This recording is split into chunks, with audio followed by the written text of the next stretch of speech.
ओम नमो भगवते वासुदेवाय। ओम शम शनिश्चराय नमः। स्वागत है आप सभी का हमारे चैनल पर।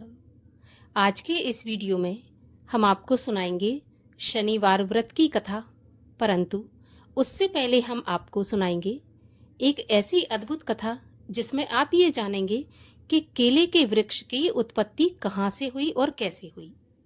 क्या आप जानते हैं कि केले के वृक्ष को, जिसको कि हम पूजते हैं, जिसको पूजा में इस्तेमाल किया जाता है भगवान श्री हरि की पूजा में, उस केले के जो वृक्ष है उसकी उत्पत्ति कैसे हुई और इसमें शनि देव का कौन सा योगदान है, आज के इस वीडियो में आप जानेंगे। इसके अलावा सभी प्रकार की व्रत कथाएं भी आप हमारे चैनल पर सुन सकते हैं और साथ ही साथ श्रावण मास का महात्म भी इस समय चैनल पर सुनाया जा रहा है, तो आप वो भी सुन सकते हैं। इसके लिए आपको केवल हमारे चैनल को सब्सक्राइब करके बेल आइकन पर क्लिक करना है और आज का ये वीडियो अच्छा लगे तो एक लाइक अवश्य कर दीजिए, क्योंकि आपके लाइक से ही हमें ये पता चलता है कि आपको हमारा वीडियो ये पसंद आया।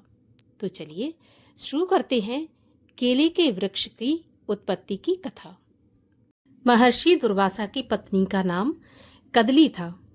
कदली स्वभाव से बहुत ही कर्कशा थी, परंतु पतिव्रता एवं मेहनती भी थी। ऋषि की सेवा और आश्रम की देखभाल बहुत अच्छे से किया करती थी, परंतु फिर भी उनके स्वभाव के कारण दुर्वासा ऋषि को वो बिल्कुल भी नहीं सुहाती थी। एक दिन ऋषि दुर्वासा के तिरस्कार से दुखी होकर देवी कदली भगवान से प्रार्थना करने लगी कि हे प्रभु, आप मुझ पर ऐसी कृपा करें कि मैं सदा सदा के लिए पूजनीय हो जाऊं। उनकी ये प्रार्थना पास में ही खड़े हुए शनिदेव सुन रहे थे। तो शनिदेव ने मन ही मन कहा कि भगवान को देवी कदली की इच्छा अवश्य पूरी करनी चाहिए। ऐसा कहकर कदली अपने आश्रम में चली गईं और शनिदेव अपने लोक को चले गए। देवी कदली ने आश्रम में जब दुर्वासा ऋषि को तपस्या में लीन देखा तो उन्होंने अपने कर्कश स्वर में कहा कि जाइए, पहले कुछ फल लेकर आइए, फिर तपस्या कीजिए, क्योंकि आप दिन भर तपस्या ही करते रहते हैं और मुझे सारा काम करना पड़ता है। कदली के वचन सुनकर दुर्वासा जी को क्रोध आ गया, जैसा कि उनका स्वभाव है, और उन्होंने कदली को श्राप देकर वृक्ष बना दिया, वो भी केले का। इस प्रकार केले के वृक्ष की उत्पत्ति हुई और केले के वृक्ष का दूसरा नाम कदली भी कहा जाता है, जो कि दुर्वासा ऋषि की पत्नी ही थी। कदली दुर्वासा ऋषि की पत्नी थी और श्राप के कारण केले का वृक्ष बनी। हालांकि इसके बाद दुर्वासा ऋषि को बहुत पश्चाताप भी हुआ और इसके लिए उन्होंने कहीं न कहीं शनिदेव को भी दोषी माना, परंतु भगवान की इच्छा जैसी होती है वैसी ही भगवान किया करते हैं। तो जैसी कदली ने इच्छा की थी, भगवान ने उनकी इच्छा पूर्ण की और हमेशा के लिए केले को पूजनीय बना दिया, जैसा कि कदली की इच्छा थी। तो इस प्रकार से भगवान के प्रिय केले के वृक्ष की उत्पत्ति हुई, जिसमें कि थोड़ा बहुत शनिदेव का भी हाथ था, या कहिए कि शनिदेव का भी उसमें भूमिका थी। तो इस प्रकार से केले के वृक्ष की उत्पत्ति हुई। और आइए अब आपको सुनाते हैं शनिवार के व्रत की कथा। एक बार की बात है, सूर्य, चंद्रमा, मंगल, बुध, बृहस्पति, शुक्र, शनि, राहु और केतु, इन ग्रहों में आपस में झगड़ा हो गया कि हम सब में से सबसे बड़ा कौन है। सभी अपने आप को बड़ा कहते थे और अपने आप को ही बड़ा बता रहे थे। जब आपस में कोई निश्चय नहीं हो सका तो सबके सब आपस में झगड़ते हुए इंद्र के पास पहुंचे और कहने लगे कि आप तो सभी देवताओं के राजा हो, इसीलिए आप हमारा न्याय करके हमें ये बताइए कि हम 9 ग्रहों में से सबसे बड़ा कौन है। राजा इंद्र इनका प्रश्न सुनकर घबरा गए और कहने लगे कि मुझ में ऐसा सामर्थ्य ही नहीं है जो किसी को बड़ा या छोटा बताऊं। मैं अपने मुख से कुछ भी नहीं कह सकता। हाँ, एक उपाय बता सकता हूँ। इस समय पृथ्वी पर राजा विक्रमादित्य दूसरों के दुखों का और समस्याओं का निवारण करने वाले हैं, इसीलिए तुम सब मिलकर उन्हीं के पास जाओ, वही तुम्हारे समस्या का निवारण करेंगे। ऐसा वचन सुनकर सभी ग्रह देवता चलकर भूलोक में राजा विक्रमादित्य की सभा में जाकर उपस्थित हुए और उनसे अपना प्रश्न पूछने लगे। राजा उनकी बात सुनकर बड़ी चिंता में पड़ गए कि मैं अपने मुख से किसको बड़ा और किसको छोटा बता दूं। जिसको भी छोटा बताऊंगा वही क्रोध करेगा। परंतु उनका झगड़ा तो निपटाना ही था, तो झगड़ा निपटाने के लिए एक उपाय सोचा।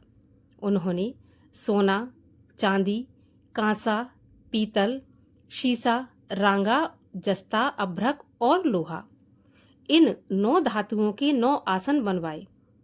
सब आसनों को क्रम से, जैसे कि सोना सबसे पहले और लोहा सबसे पीछे बिछाए गए। इसके पश्चात राजा ने सभी ग्रहों से कहा कि आप सब अपने अपने सिंहासनों पर विराजमान हो जाइए। जिसका आसन सबसे आगे वह सबसे बड़े और जिसका आसन सबसे पीछे वह सबसे छोटा जानिए।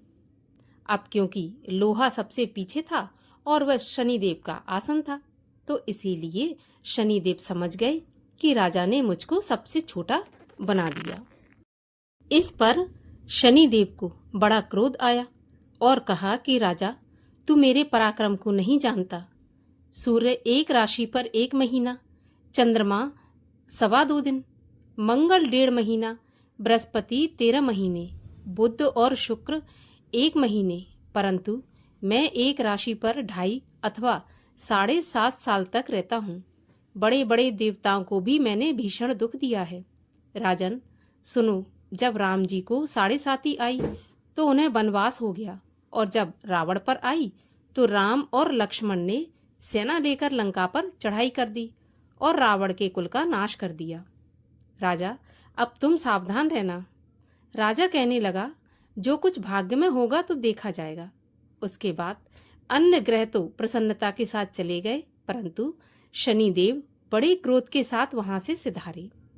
कुछ समय व्यतीत हो जाने पर जब राजा को शनि की 7.5 की दशा आई तो शनिदेव घोड़ों के सौदागर बनकर अनेक सुंदर घोड़ों के साथ राजा की राजधानी में आए। जब राजा ने सौदागर के आने की खबर सुनी तो अश्वपाल को अच्छे अच्छे घोड़े खरीदने की आज्ञा दी। अश्वपाल ऐसी अच्छी नस्ल के घोड़े देखकर और उनका मूल्य सुनकर आश्चर्यचकित हो गया और तुरंत ही राजा को खबर दी। राजा उन घोड़ों को देखकर एक अच्छा सा घोड़ा चुनकर सवारी के लिए उस पर चढ़ा। राजा के घोड़े की पीठ पर चढ़ते ही घोड़ा जोर से भागा। घोड़ा बहुत दूर एक बड़े जंगल में जाकर राजा को छोड़कर गायब हो गया। इसके बाद राजा अकेला जंगल में भटकता फिरता रहा। कुछ देर के बाद राजा ने भूख और प्यास से दुखी होकर भटकते भटकते एक ग्वाले को देखा। ग्वाले ने राजा को प्यास से व्याकुल देखकर पानी पिलाया। राजा की उंगली में एक अंगूठी थी, सो राजा ने उसे निकालकर प्रसन्नता के साथ उस ग्वाले को दे दी और शहर की ओर चल दिया। राजा शहर में पहुंचकर एक सेठ की दुकान पर जाकर बैठ गया और अपने आप को उज्जैन का रहने वाला तथा अपना नाम बीका बताने लगा। सेठ ने उसको कुलीन मनुष्य समझकर जल आदि पिलाया। भाग्यवश उस दिन सेठ की दुकान पर बिक्री बहुत अच्छी हो गई। तब सेठ उसको भाग्यवान पुरुष समझकर भोजन कराने के लिए अपने साथ ले गया। भोजन करते समय राजा ने आश्चर्य की एक बात देखी कि खूंटी पर हार लटक रहा है और वह खूंटी उस हार को निगल रही है। भोजन के पश्चात कमरे में आने पर जब सेठ को कमरे में हार नहीं मिला तो सबने यही निश्चय किया कि सिवाय बीका के यहाँ पर कोई आया नहीं, तो हार भी बीका ने ही चुराया होगा। परंतु जब बीका से हार के बारे में पूछा तो उसने स्पष्ट मना कर दिया। इस पर 5-7 आदमी इकट्ठे होकर उसको फौजदार के पास ले गए। फौजदार ने उसको राजा के सामने उपस्थित कर दिया और कहा कि ये आदमी भला तो प्रतीत होता है, चोर मालूम तो नहीं होता, परंतु सेठ का कहना है कि इसके सिवाय और कोई घर में आया ही नहीं, अवश्य ही इसी ने चोरी की है। तब राजा ने आज्ञा दी कि इसके हाथ पैर काटकर चौरंगिया किया जाए। राजा की आज्ञा का तुरंत पालन किया गया और बीका के हाथ पैर काट दिए गए। इस प्रकार कुछ काल व्यतीत होने पर एक तेली उसको अपने घर ले आया और कोलू पर उसको बैठा दिया। बीका उस पर बैठा हुआ जुबान से बैल हाँकता रहा। तब तक शनिदेव की दशा समाप्त हो गई और एक रात को वर्षा ऋतु के समय वह मल्हार राग गाने लगा। उसका गाना सुनकर उस शहर के राजा की कन्या उस राग पर मोहित हो गई और दासी को खबर लेने को भेजा कि शहर में ये कौन गा रहा है। दासी सारे शहर में फिरती फिरती क्या देखती है कि एक तेली के घर में चौरंगिया ये राग गा रहा है। दासी ने महल में आकर राजकुमारी को सारा वृत्तांत सुना दिया। बस उसी क्षण राजकुमारी ने अपने मन में ये प्रण कर लिया कि चाहे कुछ भी हो जाए, मैं इस चौरंगिया के साथ ही विवाह करूंगी। प्रातःकाल होते ही जब दासी ने राजकुमारी को जगाना चाहा तो राजकुमारी अनशन व्रत लेकर पड़ी रही। तब दासी ने रानी के पास जाकर राजकुमारी के ना उठने का सारा वृत्तांत कहा। रानी ने तुरंत ही वहां पर आकर राजकुमारी को जगाया और उसके दुख का कारण पूछा। तो राजकुमारी ने कहा कि माताजी, मैंने ये प्रण कर लिया है कि तेली के घर में जो चौरंगिया है मैं उसी के साथ विवाह करूंगी। माता ने कहा, ये कैसी बात कर रही है? तेरा विवाह किसी देश के राजा के साथ किया जाएगा। कन्या कहने लगी कि माताजी, मैं अपना प्रण नहीं तोड़ूंगी। माता ने चिंतित होकर यह बात राजा को बताई।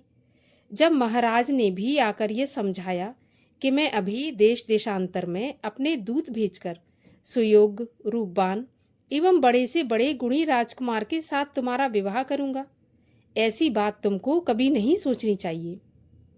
परंतु कन्या बोली, पिताजी, मैं अपने प्राण त्याग दूंगी, लेकिन किसी दूसरे से विवाह नहीं करूंगी।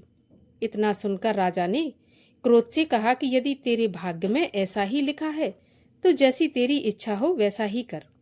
राजा ने तेली को बुलाकर कहा कि तेरे घर में जो चौरंगिया है उसके साथ मैं अपनी कन्या का विवाह करना चाहता हूँ। तेली ने कहा कि यह कैसे हो सकता है? कहाँ आप हमारे राजा और कहाँ मैं एक नीच तेली। परंतु राजा ने कहा कि भाग्य के लिखे को कोई नहीं टाल सकता। अपने घर जाकर विवाह की तैयारी करो। राजा ने उसी समय तोरण, बंधनवार इत्यादि लगवाकर अपनी राजकुमारी का विवाह चौरंगिया बना विक्रमादित्य के साथ कर दिया। रात्रि को जब विक्रमादित्य और राजकुमारी महल में सोए तो आधी रात के समय शनिदेव ने विक्रमादित्य को स्वप्न दिया और कहा कि कहो राजा, मुझे छोटा बताकर तुमने कितना दुख उठाया। तब राजा ने क्षमा मांगी तो शनिदेव ने प्रसन्न होकर विक्रमादित्य को हाथ पैर वापस दे दिए। तब राजा ने कहा, महाराज, मेरी प्रार्थना स्वीकार करें कि जैसा दुख आपने मुझे दिया ऐसा किसी और को ना दें। तब शनिदेव ने कहा कि तुम्हारी यह प्रार्थना स्वीकार है। जो भी मनुष्य मेरी कथा सुनेगा या कहेगा उसको मेरी दशा में कभी किसी प्रकार का दुख नहीं होगा, और जो नित्य ही मेरा ध्यान करेगा या चींटियों को आटा डालेगा उसके सभी मनोरथ पूर्ण होंगे। इतना कहकर शनिदेव अपने धाम को चले गए। राजकुमारी की आंख खुली और उसने राजा के हाथ पांव सलामत देखे तो उसको बड़ा ही आश्चर्य हुआ। उसको देखकर राजा ने अपना समस्त हाल कहा कि मैं उज्जैन का राजा विक्रमादित्य हूँ। ये बात सुनकर राजकुमारी तो अत्यंत प्रसन्न हुई। प्रातःकाल राजकुमारी से उसकी सखियों ने पूछा तो उसने अपने पति का सारा वृत्तांत कह सुनाया। तब सबने प्रसन्नता प्रकट की और कहा कि ईश्वर ने आपकी मनोकामना पूर्ण कर दी। जब उस सेठ ने यह बात सुनी तो वह विक्रमादित्य के पास आया और राजा विक्रमादित्य के पैरों पर गिरकर क्षमा मांगने लगा कि आप पर मैंने चोरी का झूठा आरोप लगाया, अतः आप मुझको जो चाहें दंड दें। राजा ने कहा कि मुझ पर शनिदेव का कोप था, इसी कारण यह सब दुख मुझको प्राप्त हुआ है। इसमें तुम्हारा कोई दोष नहीं है। तुम अपने घर जाकर अपना कार्य करो। सेठ बोला कि मुझे तभी शांति होगी जब आप मेरे घर चलकर प्रेम पूर्वक भोजन करेंगे। राजा ने कहा कि ठीक है, जैसी आपकी इच्छा हो। सेठ ने अपने घर जाकर अनेक प्रकार के सुंदर भोजन बनवाए और राजा विक्रमादित्य को प्रीति भोज दिया। जिस समय विक्रमादित्य भोजन कर रहे थे, एक अत्यंत आश्चर्य की बात सबको दिखाई दी कि जो खूंटी पहले हार निगल रही थी, अब वह हार उगल रही है। जब भोजन समाप्त हो गया तो सेठ ने हाथ जोड़कर बहुत सी मोहरें राजा को भेंट की और कहा कि मेरे श्री कंवर नाम की एक कन्या है, आप उसका पाणी ग्रहण करें। इसके बाद सेठ ने अपनी कन्या का विवाह राजा के साथ संपन्न करा दिया और बहुत सा दान दहेज आदि दिया। इस प्रकार कुछ दिनों तक वहां निवास करने के पश्चात विक्रमादित्य ने शहर के राजा से कहा कि अब मेरी उज्जैन जाने की इच्छा है। फिर कुछ दिन के बाद विदा लेकर राजकुमारी मनभावनी, सेठ की कन्या श्री गौरी तथा दोनों जगह के दहेज में प्राप्त अनेक दास दासी, रथ और पालकियों सहित विक्रमादित्य उज्जैन की तरफ चल पड़े। जब शहर के निकट पहुंचे और नगरवासियों ने राजा के आने का समाचार सुना तो समस्त उज्जैन की प्रजा अगवानी के लिए आई। तब बड़ी प्रसन्नता से राजा अपने महल में पधारे। सारे शहर में बड़ा भारी महोत्सव मनाया गया और रात्रि को दीपमाला की गई। दूसरे दिन राजा ने शहर में यह सूचना कराई कि शनि देवता सभी ग्रहों में सबसे ऊपर हैं। मैंने इनको छोटा बताया, इसी से मुझे यह दुख प्राप्त हुआ। इस कारण सारे शहर में सदा शनिदेव की पूजा और कथा होने लगी। राजा और प्रजा अनेक प्रकार के सुख भोगती रही। जो भी कोई शनिदेव की इस कथा को पढ़ता या सुनता है, शनिदेव की कृपा से उसके सभी दुख दूर हो जाते हैं। शनिवार की कथा व्रत के दिन अवश्य पढ़नी चाहिए या सुननी चाहिए। बोलिए शनिदेव महाराज की जय।